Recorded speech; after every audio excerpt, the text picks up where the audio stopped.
PCN is brought to you in part by the following underwriters.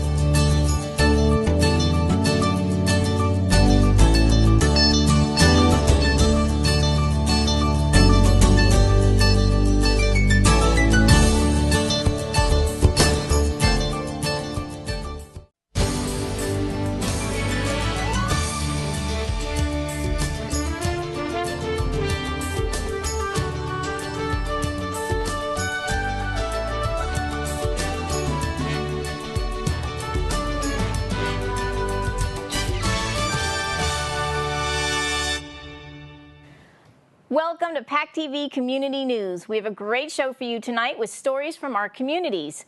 We'll meet a Pembroke painter who specializes in historic homes and view the final community mural project in Kingston. We also bring you a story on the GED program from Plymouth Library and see some familiar Duxbury sites that were featured in an independent film. Design Corner is back with our friends from Setting the Space, and we meet some people behind the back roads of the South Shore.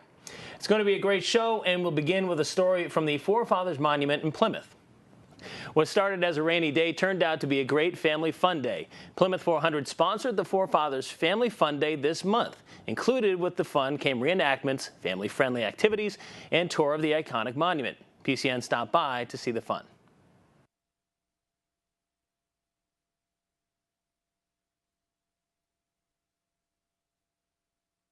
We are here today at Forefathers Family Fun Day, and as you can see in the background is the Forefathers Monument. Going forward. The Forefathers Monument, as I know you probably already know, but it is the largest solid granite structure in the United States, tallest I should say, and we're here having a lot of festivities and fun all around it, and I realize it's raining, but that has not deterred our festivities. We have square dancing going on. We're about to have the Wampanoag native singers and dancers coming and performing for us, and we're going to be participating with that.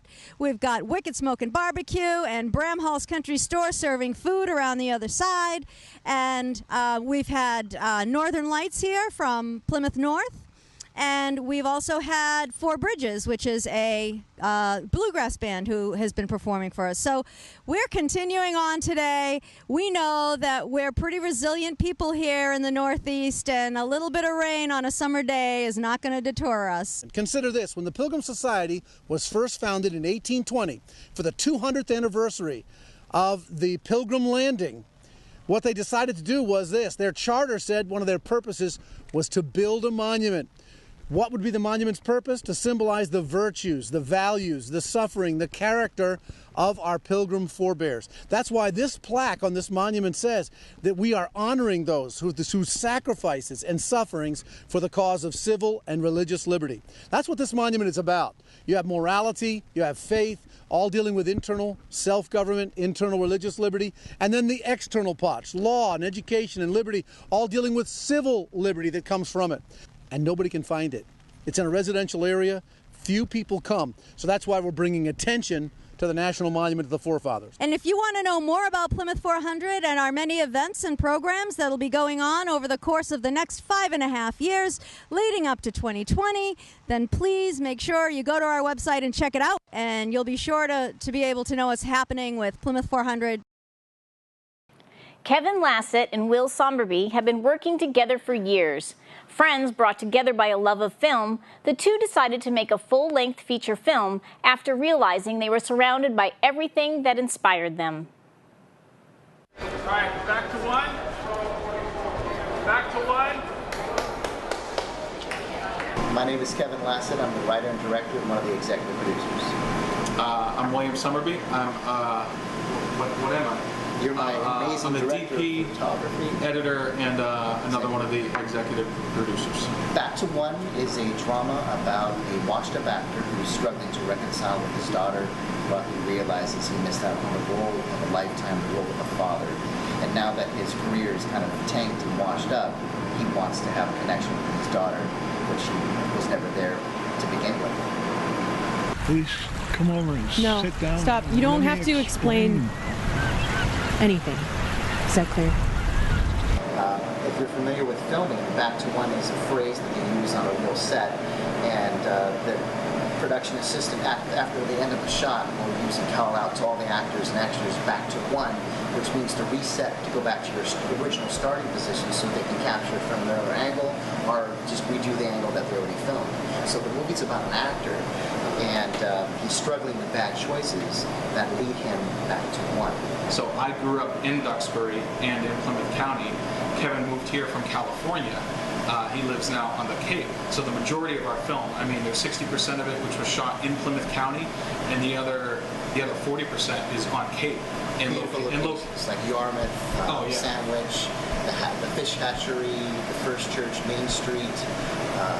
All in locations that we knew where we could film, which is perfect because we had a laundry list. In Duxbury, we filmed here at the deli. We filmed all throughout Hall's Corner. There's a few like small scenes. Some of the B-roll footage is in Duxbury. We filmed at a chiropractor's office in Kingston.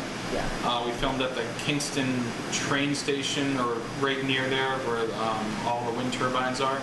We also filmed it on set. We filmed in a church, the interior church. Oh yeah. And we filmed at a cemetery locally here, which we broke up into 4 or 5 different scenes, and then one really long scene, which was really great. Yeah. And what I would do is I would go on walks with my dog and look at the trees, and whenever they were starting to turn and get vibrant colors, I'd get on the phone with Will and say, "Hey man, you got to come on over." Dude, there's this tree. We gotta film this tree. And I'm like, all right, fine. And then you get there, and it's like, all right, I totally get it. Yeah. It's just vibrant, bright orange tree. And fiery red, and these are the colors that I was looking for. Yeah, so my aunt owns the Duxbury Deli. It's been in Duxbury for years and years and years. This has been sort of, an anchor store in Duxbury for a long time. So when I approached her and I said, hey, do you mind if we shoot a few scenes here? She said, here's my keys, go right ahead. The Plymouth Bay Inn off of Exit 9. Maria Green, Plymouth Bay Inn was our savior. Yeah, well, she's a former student of mine. She took my acting classes, and then she also works at the Plymouth Bay Inn. So she was a great resource to get in there to film for 2 days at the motel. And that's where our fictional character Billy Blake lives. And so we were able to go in and set up and have access to one room undisturbed and map out our day. It was fantastic. Now, the boardwalk here, that's a beautiful location in Sandwich, and for me it's a big metaphor for just the bridge of the two characters trying to connect and yet failing to meet eye to eye because they're not willing to let go of their pride and their ego to forgive. It was important for me to get elevated to get an overview shot of New England because it's just beautiful in the fall. So we got up on the Sagamore Bridge. Yeah, Sagamore Bridge. We got it on a tripod and got this beautiful shot of the canal, and then the leaves are changing in the background. This whole thing is really just the New England, Massachusetts stamp on it, and we're proud of that. You might have noticed a big change to the Reed Community Center outdoor area. A young woman partnered with the Kingston Recreation Department and local schools to paint a community mural along the wall of the center. It took over a month and involved kids from kindergarten to high school. PCN stopped by to see the finished product. Today we're just kind of finishing up a couple finishing touches, getting rid of some of the splashes that went places, and just kind of priming it, putting a protective sealing coat on it. So it's come out awesome. It's better than I even could have imagined it coming out, and the amount of fun that the kids had when they were here was really amazing, and the parents got involved. It was just a really nice community project, and the best part is that it's all done by the kids. We didn't do it, so we helped them, but they pretty much did the whole thing. They also came and kind of added their own creativity. So we had the rough sketch that was up there, and they came and painted out, blocked out the colors, but then they added goldfish and crabs and more flowers and lots of pumpkins, and that's kind of all of their own thought process, which was great because I guess I didn't even really anticipate that they'd come and have so many ideas, which was awesome that they came and did have all the ideas. Games and stuff, like the Olympics games. My favorite part of the mural definitely has to be the handprints because I absolutely love even how creative those handprints are. People were doing tie-dye ones, rainbow colored ones. It was just It has come out to be such a beautiful project, and I've just seen so many beautiful kids and beautiful minds, and it's so great to not only see what they draw, but how they go at it and all this stuff. And I love seeing all the new friendships made, kids coming and being like, hey, I remember you from last time, and talking. And another really good point was that there wasn't any fighting or any disagreements or bickering or anything about what was going on the mural. Everyone worked together as a team, and it came out to be so marvelous. Yes, we would just like to thank Michaela and Erica from the Kingston Rec Department for bringing the community together, running the mural project out back of the Reed Community Building. It's been a great opportunity for families and children of the community to come together, and they all did a really great job. Like many old towns in the Commonwealth, Pembroke is filled with charming and historic buildings. The Bethel Chapel on Route 53 is no exception. Now used as a Quaker meeting house on Sundays during the winter, the Bethel Chapel has been undergoing some aesthetic touch-ups. Local painter Larry Iarossi, who was commissioned to work on the building, decided it also needed a little bit of goodwill instilled in the structure as well. We're standing in front of the 1851 Bethel Chapel. It's a historic building owned by the town of Pembroke. It was acquired back in the late 80s through an effort by the Pembroke Historical Commission and a couple of concerned citizens. And over the last almost 30 years, we have slowly been restoring it, and now it is a building which is fully functional. It has electricity, it has heat, it has a handicap accessible bathroom. It's a wonderful little space for small groups to meet, whether they are public meetings, as the Historical Commission has their monthly meetings here. Any other public group may use the building, and we do rent it out. The town charges a very modest rental fee, basically to cover the cost of heat and electricity. So it's very affordable for groups who want to use it, as long as they understand that this is a restored historic building and to treat it gently. Because the Historical Commission is charged with maintenance of the building, it is a wood building. It's got clapboards on it and wood trim, and the interior's got a wood floor and so forth. So consequently, we have to keep it up and maintain it. This year, because we have such a limited budget, we took some of our funds to paint the floor on the inside, give it a fresh coat of paint. It was getting a little worn. And to paint our new handicap ramp, which is to the rear of the building. Libby Bates from Pembroke contacted me through Facebook, and she hired me to do the handicap ramp and the inside floor, recoat it. And so I decided to donate the work for the outside to Pembroke. I'd like to get on the contractors list to do work for the Historical Society in Massachusetts, actually. I guess I need 3 or 4 painting projects done in Massachusetts, and then I can send them the information, and then they can process it. On my spare time, I come out here and donate my time and paint the building. So I like to give back to the towns that I get work from. So that's what I'm looking to do. And hopefully people appreciate that. That's all.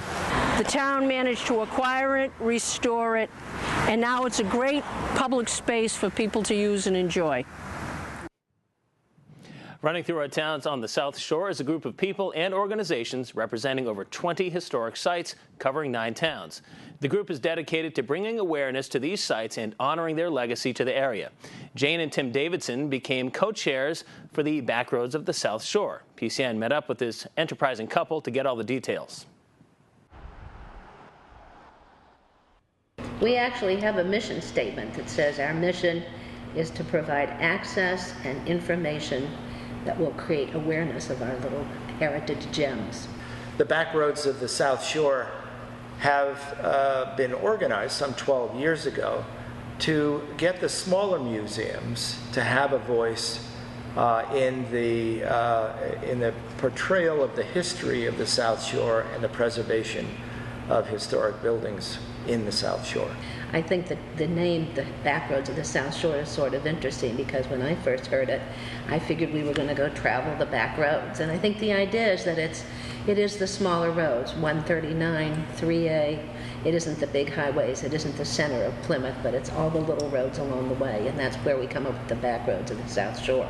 The Backroads of the South Shore, what a funny title. Come away from the hustle and the bustle of the cities and follow the intriguing path of early American settlers. Route 3A traces the old path between Boston and Plymouth, meandering along the trail of Native American feet, pilgrim carts, and stagecoaches.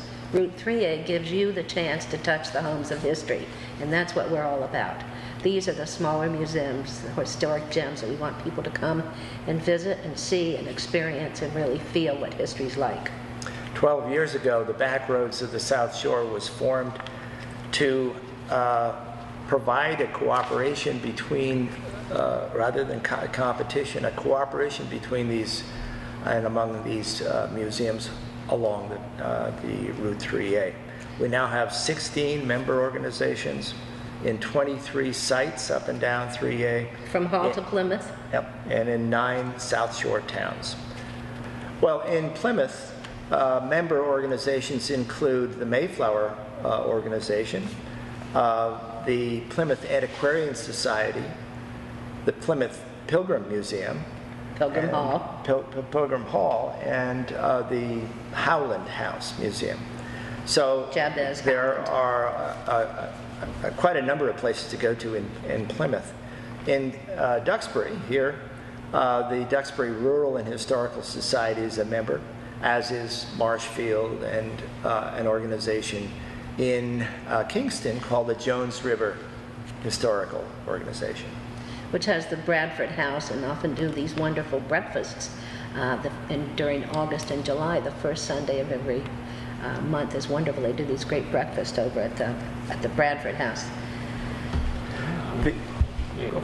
So the Backroads of the South Shore is not a history museum itself. We have no property. It's all an organization to mutually or cross-reference to other local museums. We're not a social club. We operate as a professional association of board members, of executive directors, and we expect at least one active participant from each society at our monthly meetings. And in fact, from some of these groups, we have 3 and 4 people who like to come to our meetings, so I think that speaks well of people wanting to get together and share their concerns and enjoy the same issues.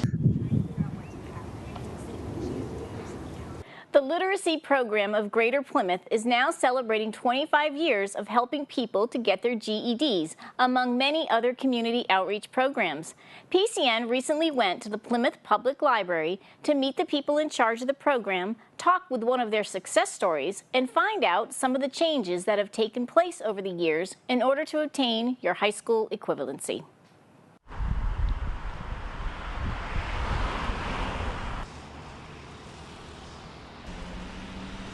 We have a program which has been around now for 25 years. I've been with the program since 1996, and I was originally a GED teacher, so I have a real connection to the students in the program and what they might need to get a high school equivalency. I found out about the program through I just typed GED into the toolbar on my laptop, and then I found this program. So I came in, took a pre-assessment, and I went to the smaller library in Plymouth, and the teacher's name was Kristen Enos, and she was so good and so relaxed teaching everybody. I mean, she would, if you didn't understand something, she would bring it down to the simplest level and just stop and repeat it 20 times if she had to until you understood what was doing, you know, how to do it. The Commonwealth of Massachusetts has changed from the GED test to the HISET, which is the high school equivalency test. It was a little difficult for all of the students in transition. We had a lot of students who wanted to finish the test before it changed over, in January of 2014. We helped as many people as we could to get through, and now we're helping them work on the HISET, which is Educational Testing Services. It has gone up from $65 to $100, but you know, students are prepared to register online and get themselves ready for the test. I work as the technology coordinator here in the Literacy Learning Center, and I also serve the 2 other branches where we have classes.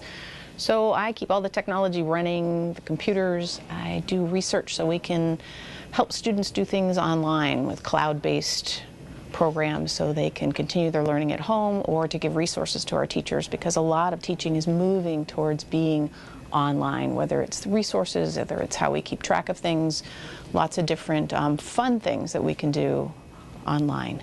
For our English as a second language students, our big program is Rosetta Stone, and that is an English immersion program. So people, whether they have no English whatsoever or they have a moderate amount of English, can jump right in. There are 5 different levels. It uses a lot of pictures, a lot of repetition. People can work on their speaking and their listening all in one program. So it's very, very popular. We have a lot of students who come in, they meet with their tutor, and then they come in here and spend a couple hours working on the Rosetta Stone program. Our program also helps students who are interested in getting their citizenship. We help them fill out the paperwork and understand the process. We help them prepare for the 100 questions that everyone preparing for the test needs to know, a lot of things that even those of us who had civics a long time ago don't know anymore. And so we help guide students all the way through the process and then celebrate with them when they get their citizenship. I volunteer to help a English language learner improve his English skills, and he's very interested in improving his domain knowledge, learning English. He works in the hospitality business in a restaurant, so he has a lot of questions about food preparation, terms for that, and pronunciation, so people don't make fun of him, literally. That's one of the things he's concerned about. So I work with him a lot on pronunciation. I work with him on English vocabulary, and it's a lot of fun. They also helped me get the information on how to apply for a Pell Grant, and I received a Pell Grant. I'm going to be going to Cape Cod Community College in about 5 weeks for a 2-year program. I'm going to get a cooking certificate, and things are looking up. Everybody that has anything to do with managing this program is very positive, and I think they're going to bend over backwards to help you in any way they can. Design Corner is back with a visit to Setting the Space and our tips for designing your bedroom.